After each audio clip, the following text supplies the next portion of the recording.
Good afternoon, everyone. Welcome to a Brilliant Businesses podcast. My name is Nick Bryant, and I'm very pleased to be in the offices today of Merranti Accounting. Sorry, I nearly said that wrong. Yeah. Jason Fudge, how are you? Yeah, good. Not bad. Not bad. Good.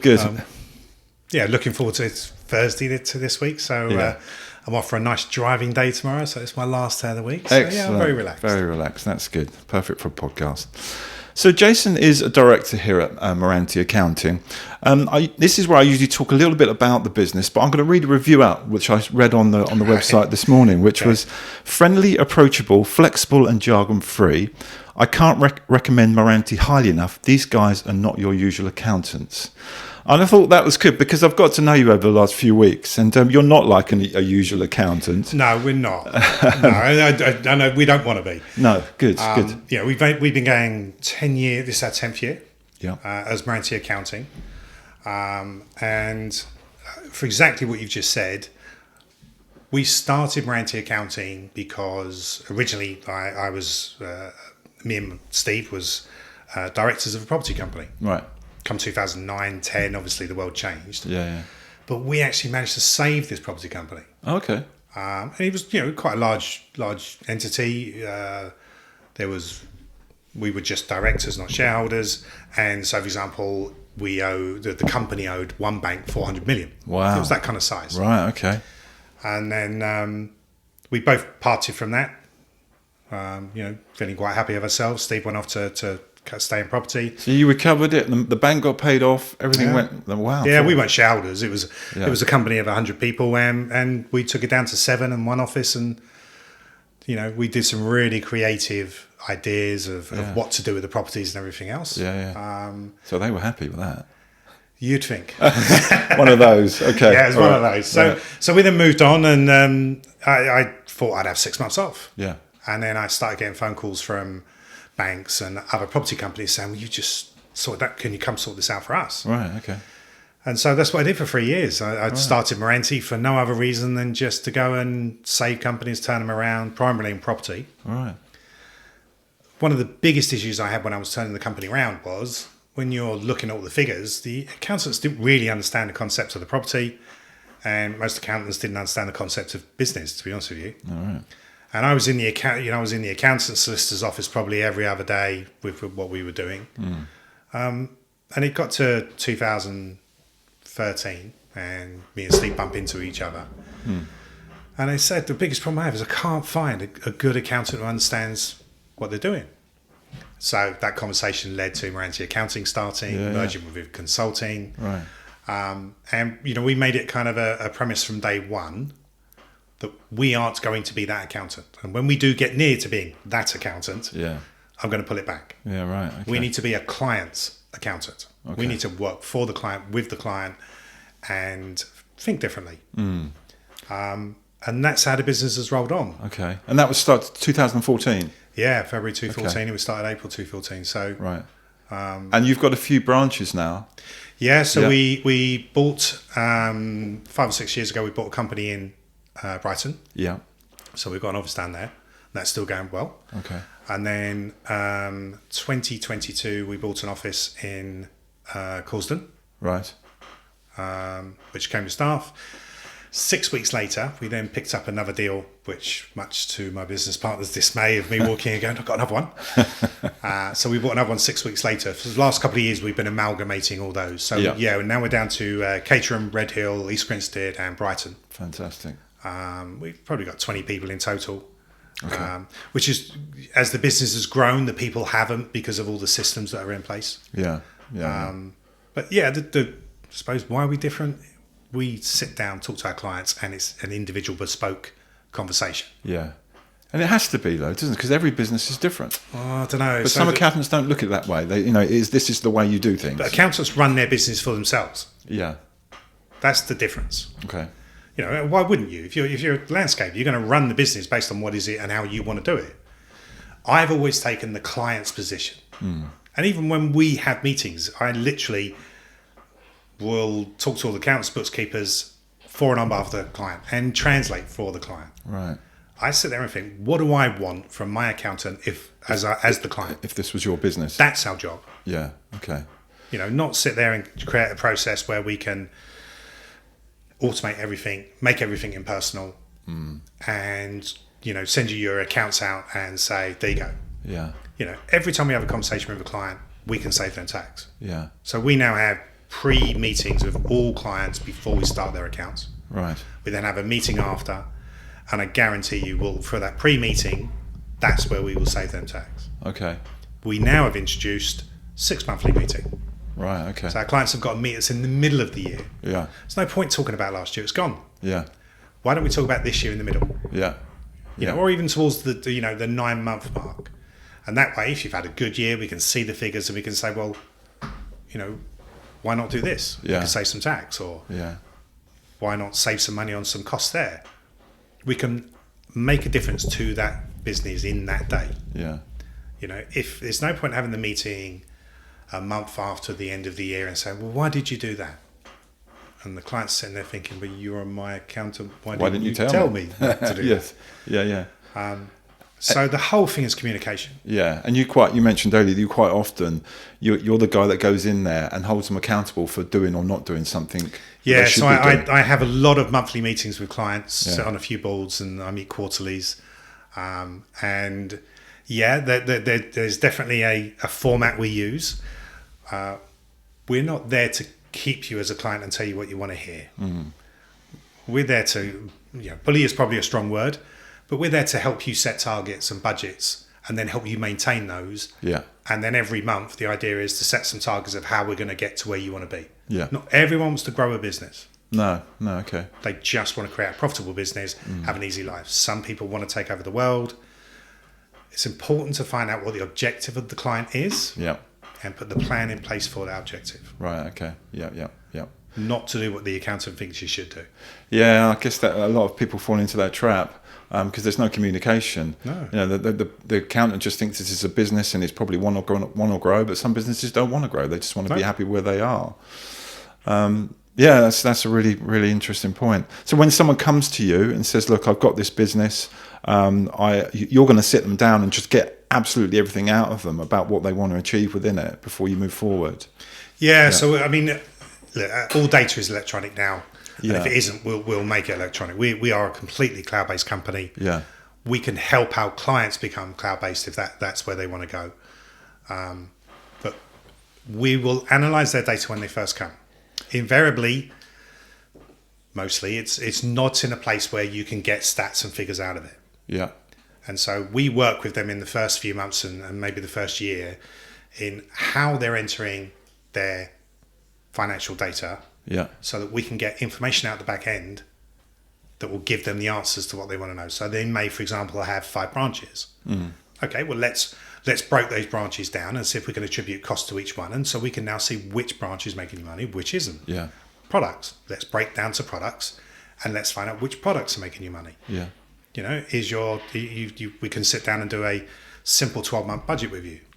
And once upon a time, that was loads of money, lots of time. Yeah.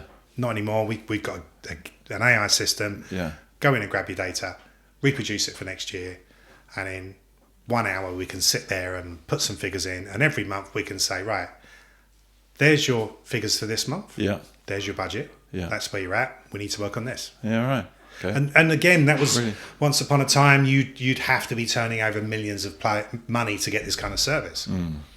We have clients turning over £100,000 and they get a monthly report to say where they're at and what they're doing. Yeah. Right. It's not for big business anymore. If someone's we've got plenty of clients, £100,000-200,000 turnover, who want to be 500. Yeah. And it's to go from 1 million to 2 million is probably easier than it is to go from 200 to 400. Yeah. Yeah. Actually, why is that? Is that because of staff? Is that because why is that? A lot of people will start a business because they can do what they do. So in other words, I'm a groundwork business. Yeah. I can dig it. I can use a digger. Yeah. And so I then get some contracts and I get bigger. And now suddenly it needs a skill set other than driving that digger. Yeah. That's not something they got on board. Second thing is you need to take a step back sometimes to go forward. Yeah. So if you've got a business and you're turning over £100,000, but £60,000 of that is your salary as such, you need to take someone on. Yeah, of course, yeah. Okay, but then the only way you're going to really do that, because you're never going to get that money on day one, you've got to go back to 40 for a couple of months to be able to afford the 20 to be able to then move forward. People find it difficult in a financial situation to do that. When you get your first employee, the biggest problem you have is they're 100%. Yeah. Okay? It's the biggest jump you can ever make. Yeah. You've increased your staff by 100%. Yeah. And so when they're not in, 100% your staff is off. When they're sick, 100% your staff is sick. Yes. If they're not in a good mood, 100% of your staff is not operating properly. Yeah. Every step from then on is easier. Because you're 100, 50, 33, 25. And it's that big stage that people need to go from running their job to running their business. Yeah. You know, it's one of the biggest things we help people with. Yeah. But then you go right up to, you know, a £5 million company, and they can't move on because they don't have control of their money. They don't have control of their data numbers. and their numbers. Right. You know, to see where it is they need to expand, when they need to expand, what their seasons are, how they can compare it. The more numbers you have, the more you see the patterns. Yeah. Yeah. And if you see the patterns, then you can then develop the business. So all this data is crucial, isn't it? That you can see that, so you can plan. But it's how the data's entered. Yeah. Okay. You know, if you put one line in of what you sold and one line in of what it costs, I can tell you 2 figures at the end. Yeah. And so we need to work with the client through the onboarding process to work out, well, let's get the information entered there. It's no more work, but what it gives you is massive numbers out the back there. I'm saying, well, you don't want to do that. You want to do it like this. Yeah.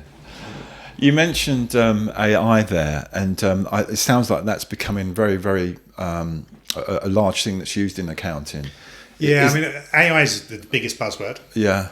The main principle of AI actually is conversation. That's where it is at this moment in time. All the models out there at the moment are dealing with conversation, and that's where they're trying to build it. AI in accounting is probably,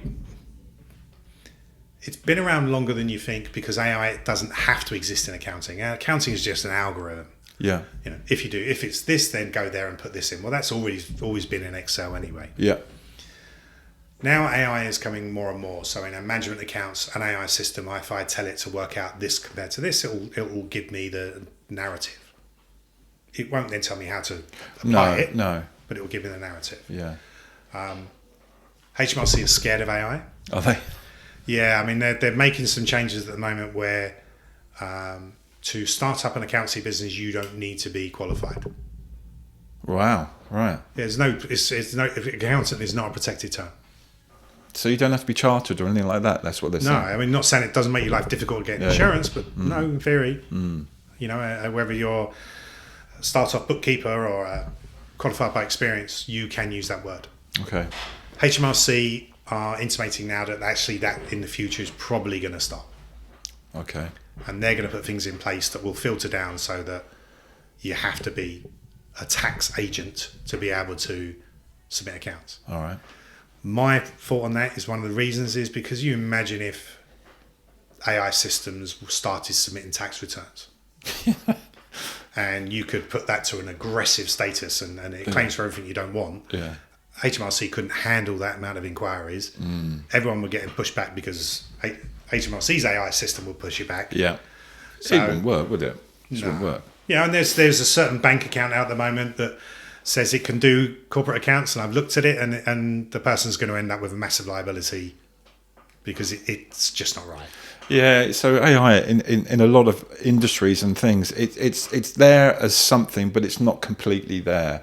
It's there to support in what you do rather than take over what you do. It definitely, we use it internally as much as we can, as much as we do. Yeah. But what it does, it gives us the benefit of reducing our costs and reducing our fees to the client. Okay.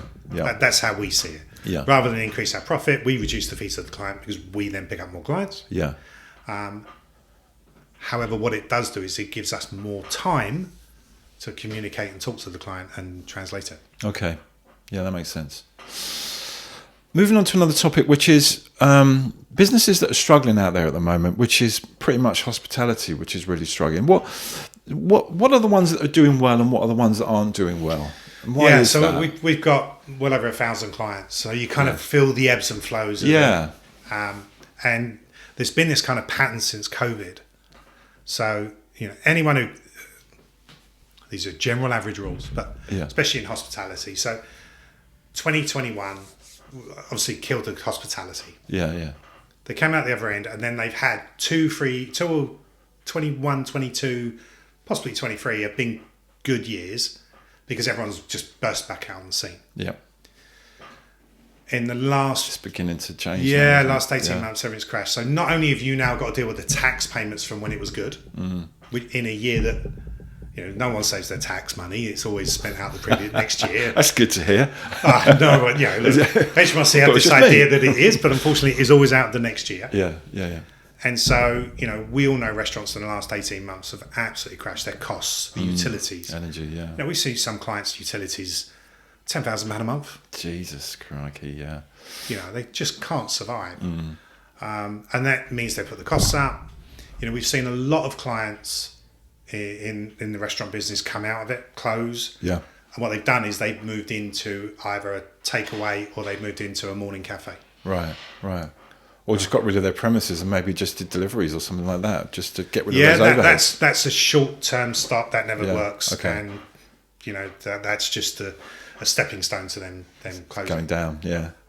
But yeah, and how they're going to recover it, it's almost like it's not been acknowledged by the government that hospitality are struggling with this. And of course, they've all got to pay back their bounce back loans as well. Yeah. I mean, that's that's not as hard. One thing that most people don't know on bounce back loan is you have options to reduce it. Yeah, okay. So it's 6 years at 2.5%.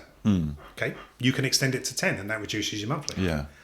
You can take the interest-free option, so you only pay the interest option. I think it's for maybe 3 years. Is it? Okay. 6 months? Sorry, right. 18 months. You can have 6 months off.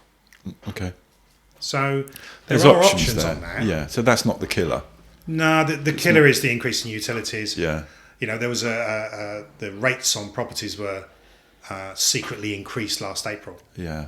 Because they said, we're not increasing the rates, but we re-rated every property. And so what happened is everyone got pushed into the next bracket.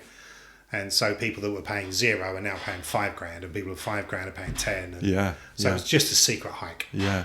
And it's going to get worse as well, because obviously corporation tax has gone up, hasn't it? Yeah, so you're paying more tax now than at any time since the World War II. And it's we've had a recent change of government. It's not to pay for their plans. They're going to have to get some tax from somewhere. Yeah. I don't think they'll get it from what we call daily tax. So they're not going to get it from people's salaries or corporation tax. They'll get it from one-off events. Right. Okay. Whether they're going to raid on pensions or whether they're going to raid on inheritance tax or I don't know. Yeah. But I doubt it's going to be on a daily. Okay. And the businesses that are thriving, who are they? What do they do? I guess they're just bigger businesses with more sort of cash that have supported them. Yeah, I mean, thriving is probably a very thin term in this market. Yeah, okay. I have to say. Yeah. There is not many. Well, the businesses that are doing okay. Yeah, there are, as I say, we're experiencing more companies drop down that ladder into, issues, surviving, standing still, and moving forward. Everyone has dropped all the way through that chain. Yeah. Moving forward now, you really got to get past that. If you're at 1 million to get to the 1.5, you'll make that's slightly easier for you. From an industry point of view, people we see it growing. It's hospitality struggling. Second-hand car sales. Okay, that's struggling. No, so the new car sales are absolutely tanked. The manufacturers are having an absolute nightmare. Some are even pulling out. Yeah, right. But the second-hand market is going absolutely crazy. People spending, the beauty industry is going crazy. Yeah, right. Once upon a time, so we've got quite a few influencers on the books. That was going really, really well. But I think what hides is the fact that there are, for every one that does well, there are 10,000 that don't. And there's one of my bugbears in business. People focus on the one that's doing well. Yeah. That's not fair, is it? And you get a lot of people on the Instagram model that, follow me and I'll show you how to do this, and Grant will sell you a great big course in how to do this. But in effect, if you ever need to buy a business course, then really what they're teaching you is you should set up a business course and sell business courses, because taking that and putting it to reality is rare. Everyone that succeeds and a million don't. Yeah.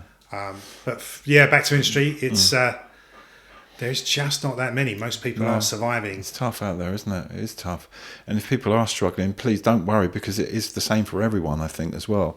That can be quite comforting sometimes. Some businesses think, God, is it me? Is it me? Am I just not doing things right?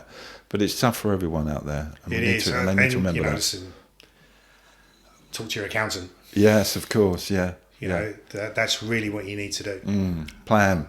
Look at these figures, look at the data. Don't just pay them amount of money and then come back out and feel worse. You need to go and talk to someone. Yeah. One of the things we've done over the last 10 years, during COVID, we just emailed everyone and said, right, this year's free. Right, okay. Free Did advice. you? Nice. Free meetings, whatever you want, video, phone calls. Let's get through this together. Yeah, I've sat in front of a lot of business owners who I can visibly see that they are in a very dark place. Yeah, yeah. Business does that to you. You're taking on more stress than you can ever imagine, more than most people can understand. And when things aren't going right, and that's 99% of the time. Yeah. You don't share it. No, you put your bury your head in the sand, I think they call it sometimes. Yeah. And I've lost count of how many people I've sat across and found a plan for them. Oh, good. Found a solution. Yeah. Okay. Taken them out of that darkness and said, right, okay, this is where we're at. Yeah. That's what we're going to do. Let's get on with it. And it's not that they're not capable of doing it themselves, but sometimes when you're in that woods and it's too dark, you can't see it. Yeah. Whereas if you come to someone else and they go, look, this is fine. We just do this. We do that. We can write to them, get that sorted. Yeah. That's comforting. That's what you need. Yeah. But you don't keep it on your shoulders. Go talk to someone. Yeah. Okay. One thing I wanted to speak to you about was staff. We spoke about earlier about how you find staff, because if you've got a unique way of doing it. Do you know what? It's in our industry, everyone says it's really hard to find staff. Yeah. Yeah, it's not. It's not. It's not. It's when you take on a staff member. If I want a new client, I'm going to do a great big advert. I'm going to do a really nice pitch. I'm going to tell you everything you want to know about us. And then when you turn up, I'm going to give you everything you need. Great. When it's staff, companies seem to have this idea that you come work for me and I'm doing you a favour. Yeah. And, that's not how it works. So me and my business partner, we work for a guy, and we literally have a rule: is what he did, we don't do. Yeah. We've experienced what it's like to work for someone who has this unique concept of staff. So let's say examples. Our main rule: you have to leave on time. Okay. No, you really have to leave on time. That's it. All the alarm systems, all the offices have a ring alarm system. And it goes to my phone, and I know when everyone leaves an office. And if they're there after time, why? What is it we're not doing to help you finish on time? We have a lot of parents that work for us. To be able to give them a point where we can say, no, you finish at 4:30, go home. Yeah, well, I want to just, that's fine, I get that, no problem. But tomorrow, kind of do that at 4:15. Yeah. And 90% of our staff are home if they leave at 4:30 by 5 o'clock. Yeah. And they can guarantee to do the same with the kids, guarantee they're going to do something in that evening. Yeah. Be at home with that glass of wine. And, when most people are leaving work, they're home already. Yeah. So, okay. Having that guarantee and you're trying to employ a parent is a massive tick box. Now, it doesn't mean that we don't offer or give overtime if they want it, but invariably people want time these days. Yeah, that's a good point. And also, if they're working overtime as well, then maybe they're not being as productive as they should be in the day as well. Perhaps No, I don't know. I mean, in the accounting industry, you'll always see accountants working late in January and December, and And it's because what they're doing is they're running one staff less than what they really need. Yeah. Because maybe in February or March when they're not busy, they're full capacity. We do the opposite. Okay. In February and March, we aren't busy. Yeah. And some staff saying, "Oh, I've got nothing to do." Yeah. Okay, great. We've got a solution for that. We do training, we do business reviews, get the clients in. Let's go for all the records. Let's have a great big tidy up of the business. But when we are busy between October and January, we're standard. Where everyone else is rushing, we're not. Yeah.